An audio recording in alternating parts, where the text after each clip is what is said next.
আমি প্রায় বলি এটা আমাদের মা বোনদের জন্য তিতা করল্লার মতো আমল। তিতা করল্লার জুস পান করা যেরকম কষ্টের, মহিলাদের জন্য এইসব আমল কষ্টের। মহিলাদেরকে সুবহানাল্লাহ আলহামদুলিল্লাহ বলতে বললে ওনারা অনেক খুশি, কোরআন তেলাওয়াত করতে বলেন অনেক খুশি, কানের দুলগুলো খুলে আল্লাহর রাস্তায় দান করতে বলেন তাও রাজি, মাগার স্বামীকে শ্রদ্ধা করতে অনেকেই রাজি না। বাস্তবতা হলো বাংলাদেশে বহু ঘরে ঘরে আমরা নারী নির্যাতনের কথা শুনি, ঘরে ঘরে তলে তলে হাজারো পুরুষ নির্যাতন চলছে। এই আওয়াজ আমার এই কথার সপক্ষে অনেক বড় সাক্ষী। ভিকটিম সব এখানে হাজির। ভিকটিমদের ঠিকঠাক আওয়াজ দেখে বোঝা যাচ্ছে যে বেচারা কি পরিমাণ দুর্গতিতে আছে। অনেক মহিলারা আছে নামাজ পড়তে পড়তে কপালে দাগ ফেলে দিচ্ছে, বোরকা তো পরে পরে হাত মোজা পা মোজাও মেনটেন করে মাশাআল্লাহ। অনেক মহিলা আছেন যে তার নেক আমলের কোনো কমতি নাই, কিন্তু স্বামীটাকে মানুষও মনে করে না। সকাল বিকাল ঝাড়ির উপর রাখে, সকাল বিকাল দৌড়ের উপর রাখে, আর চুন থেকে নুন খসলেই নারী নির্যাতন মামলার ইঙ্গিত দেয়।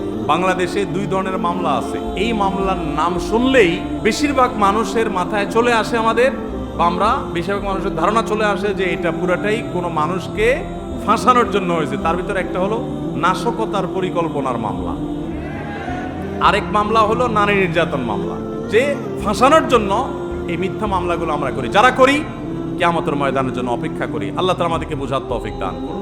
তাহলে মনে রাখবো যে স্বামী স্ত্রী উভয়ের হক আদায় করতে হবে, কেউ কারোর প্রতি জুলুম করতে পারবেন না। মহিলারা তারা অনেক সময় দেখা যায় স্বামীর প্রতি বেয়াদবি করেন, স্বামীকে পাত্তা দেন না, কোনো কথা শুনেন না। আল্লাহ এবং তার রাসূল সাল্লাল্লাহু আলাইহি সাল্লামের পর আপনার অভিভাবক আপনার স্বামী, লোকটা যদি একটু বোকাও হয়, লোকটা যদি একটু বেকুব কিসিমেরও হয়, আপনার চেয়ে 1 ইঞ্চি কমও বুঝে, আল্লাহ তাকে আপনার অভিভাবক করেছেন। আপনি তার আনুগত্য, যদি সে কোনো অন্যায় নির্দেশ না করে, তাহলে তার আনুগত্য করার মধ্যেই আপনার দিনদারি নিহিত আছে। আপনার জন্য নফল আমল করার চাইতে, নফল নামাজ পড়ার চাইতে, নফল দাওয়াতের কাজ করার চাইতে নিজের স্বামীর আনুগত্য করার, স্বামীর সেবার গুরুত্ব অনেক বেশি। স্বামী হোক আর স্ত্রী হোক, পরস্পরের প্রতি সদাচরণ করতে হবে। আমরা মহিলাদের প্রতি সদাচরণের কথা অনেক বেশি আসে, প্রশ্ন বেশি আসে, এর জন্য বেশি বলা হয়। কিন্তু বাস্তবতা হলো বাংলাদেশে বহু ঘরে ঘরে আমরা নারী নির্যাতনের কথা শুনি, ঘরে ঘরে তলে তলে হাজারো পুরুষ নির্যাতন চলছে। আল্লাহ তাআলা আমাদের সবাইকে স্বামী স্ত্রী পরস্পরের হক আদায় করার তৌফিক দান করুন। সদাচরণ করা, উভয়ের প্রতি পরস্পরের কর্তব্যগুলো জেনে সেগুলো পালন করা, নিজের আচরণ দ্বারা কষ্ট না দেওয়া, এগুলো আমাদের কর্তব্যের অংশ।